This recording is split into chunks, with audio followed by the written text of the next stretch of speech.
सर्व पालकांना नमस्कार. यशवंत गुरुकुल नीट IIT व NDA फाउंडेशन सेंटर परभणी आपल्या गुरुकुलच्या उन्हाळी व्हॅकेशनच्या सर्व बॅचेस या ठिकाणी सुरू झालेले आहेत. काही विद्यार्थी सदरील बॅचला हजर आहेत. अतिशय सुंदररित्या योग्यरित्या आपल्या कन्सेप्ट आपल्या डाऊट या ठिकाणी चांगल्या शिक्षकांच्या मार्गदर्शनाखाली सॉल्व्ह करून घेत आहेत. अभ्यास चांगल्या गतीनं करत आहेत. परंतु अजून अनेक विद्यार्थी या बॅचला जॉईन झालेले नाही आहेत.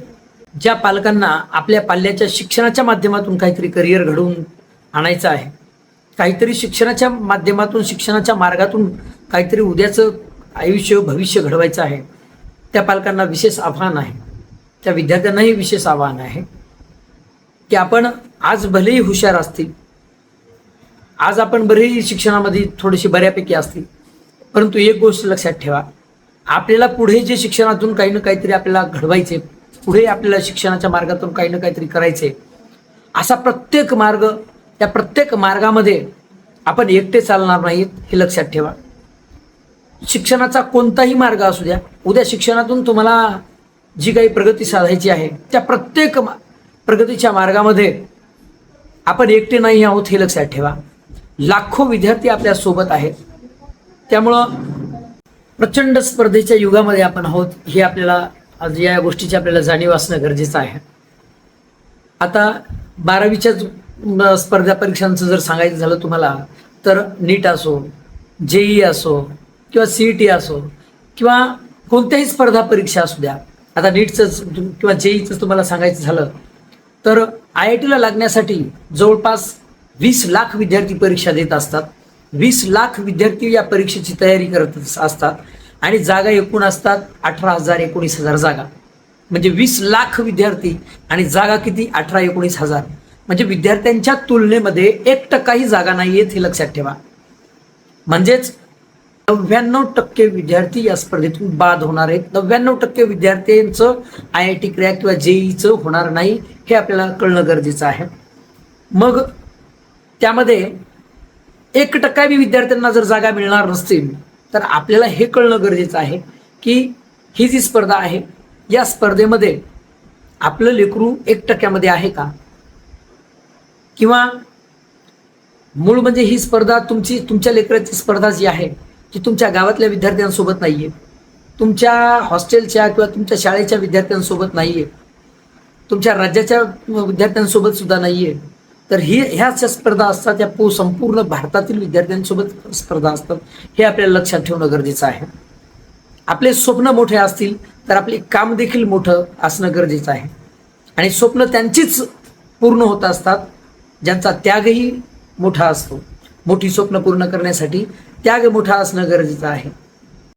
इतर क्षेत्रातही उदाहरणार्थ क्षेत्र बदलूनही, समजा उदाहरणार्थ IAS IPS व्हायचे किंवा सरळ सेवा स्पर्धा परीक्षा करायच्या, पोलीस भरती करायची, सैन्य भरती करायची, कोणत्याही क्षेत्रात जा शिक्षणाच्या, ही जी स्पर्धा आहे ती काही नवीन नाही, ही जवळपास सगळीकडे सारखीच आहे.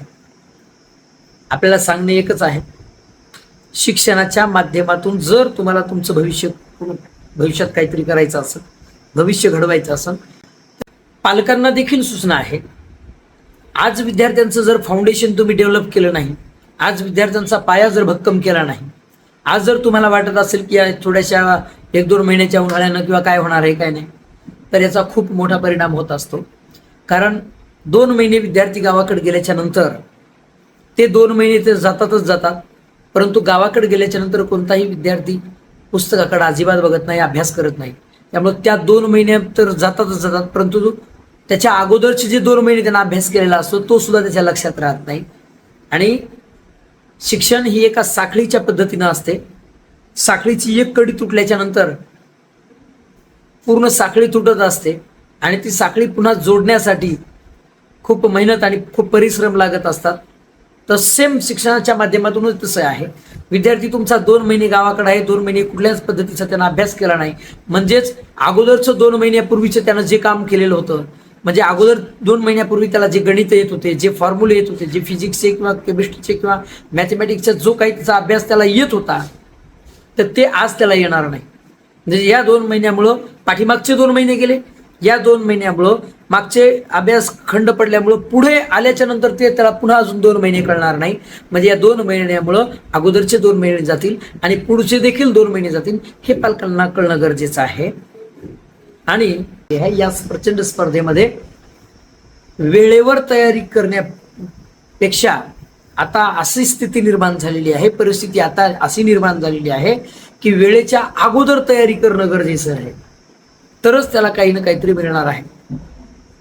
प्रामुख्याने अतिशय महत्त्वाचे वर्ग असतात, जसं स्पर्धा परीक्षांसाठी महत्त्वाचे वर्ग, नवोदयसाठी 5व्या वर्गासाठी नवोदय आहे, 8व्या वर्गासाठी NMS आहे, 10व्या वर्गासाठी बोर्ड आहे.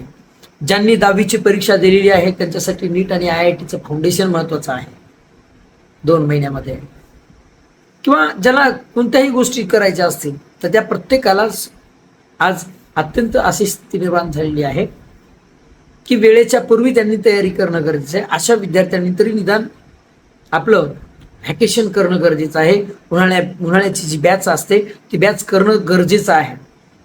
आता काही विद्यार्थ्यांना असं वाटेल की आम्ही ते नंतर मॅनेज करतो, आम्ही ते असं करतो, हे करतो, ते करतो, परंतु सर्वांना सूचना आहे, आपली जेवढी बुद्ध्यांक आहे, आपली जेवढी बुद्धिमत्ता आहे, आपल्या बुद्धिमत्ते एवढे लाखो विद्यार्थी आपल्या सोबत आहेत. आपल्या बुद्धिमत्तेपेक्षा पुढचे म्हणजे आपल्यापेक्षा हुशार विद्यार्थी सुद्धा लाखो आहेत, आपल्या पाठीमागं सुद्धा लाखो आहेत. मग आपण जर थोडं थांबलो तर आपल्या सोबतचे थांबणार नाही हे लक्षात ठेवा.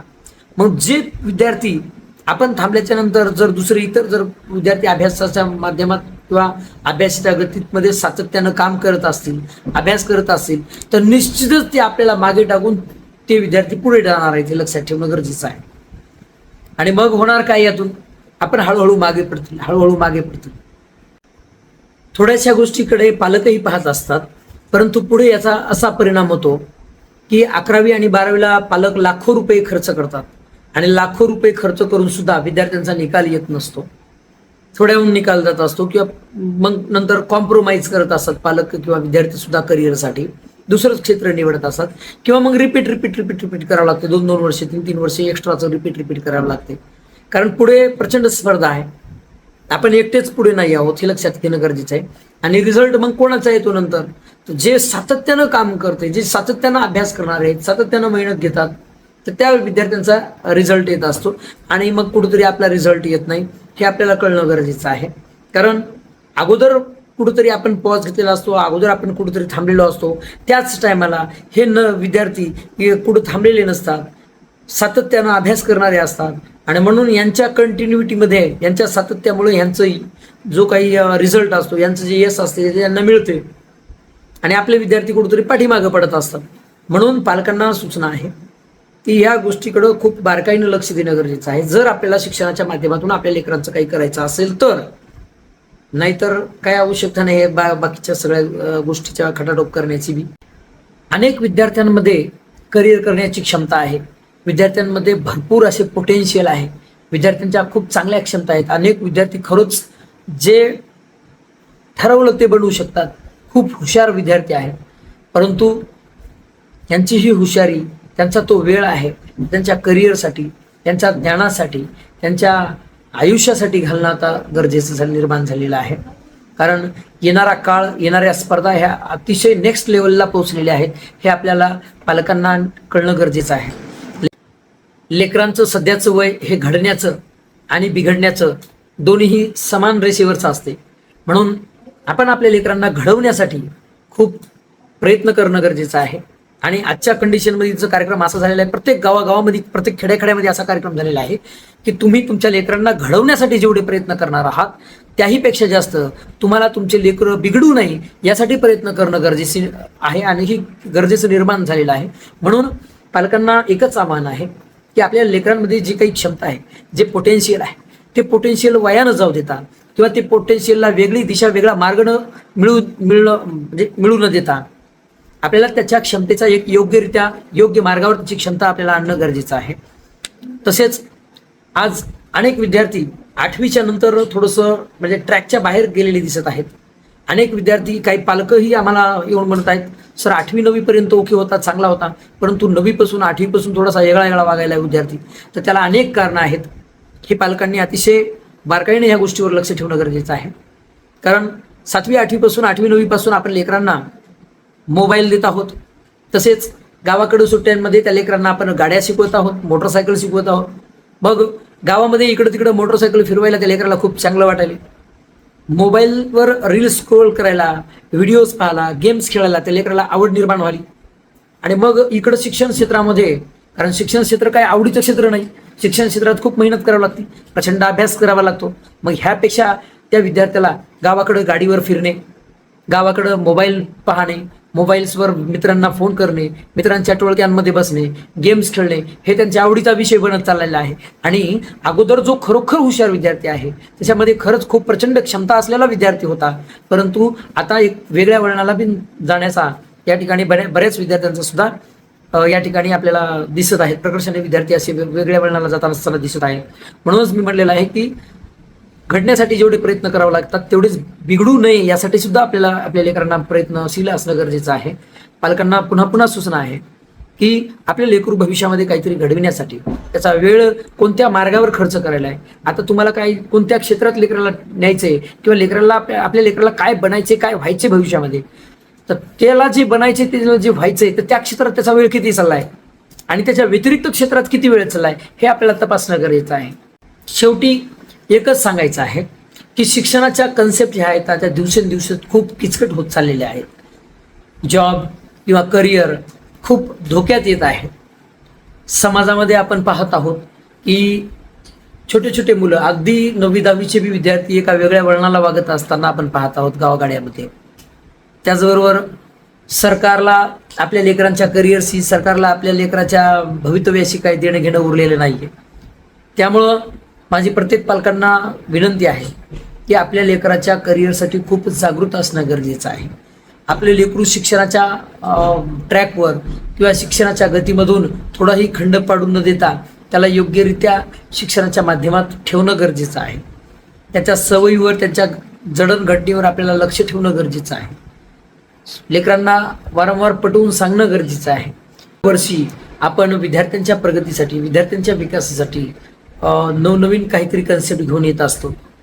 दरवर्षी ज्या काही अगोदरच्या थोड्याशा काही मायनस पॉईंट असतील, आपले काही निगेटिव्ह गोष्टी असतील, तर त्या टाळून पुढे भविष्यामध्ये, पुढच्या येणाऱ्या काळामध्ये आपण दरवर्षी हे काही ना काहीतरी भरीव भूमिका करतो, काही ना काहीतरी चांगलं, काहीतरी बेटर करण्याचा प्रयत्न करत असतो. त्यामुळं याही वर्षी आपण एका वेगळ्या वळणाला जाऊन एका ग्लोबल म्हणजे वैश्विकरित्या किंवा जगाच्या हिशोबानं आपण या ठिकाणी विद्यार्थ्यांना शिक्षण देण्याचा या ठिकाणी प्रयत्न करत आहोत. आणि त्या हिशोबानं आपण फॅकल्ट्या, शिक्षक, कम्प्युटर किंवा अजून ज्या ज्या काही गोष्टी आपल्याला करता येईल त्या आपण गोष्टी आपल्या विद्यार्थ्यांसाठी आणत आहोत. कारण ही आम्हाला 100% जाणीव आहे की विद्यार्थ्यांचा विकास झाल्याशिवाय आमचा विकास होणार नाही आहे. कारण विद्यार्थ्यांचं जर काही रिझल्ट आले, विद्यार्थी जर आमचे कुठे लागले, तरच आमचं कुठेतरी नाव पोहोचणार आहे. त्यामुळं ही धडपड आम्ही करत आहोत, ही आपल्याला वारंवार सूचना करत आहोत, ह्या वारंवार आपल्याला मेसेज करत आहोत की आपल्या लेकरांचा वेळ वाया घालू नका. एक एक महिनासुद्धा अतिशय महत्त्वाचा असतो. ज्या विद्यार्थ्यांना करिअर करायचे ते अत्यंत गरजेचं आहे की त्यांचा वेळ त्यांच्या करिअरच्या गोष्टीमध्ये जाणं गरजेचं आहे.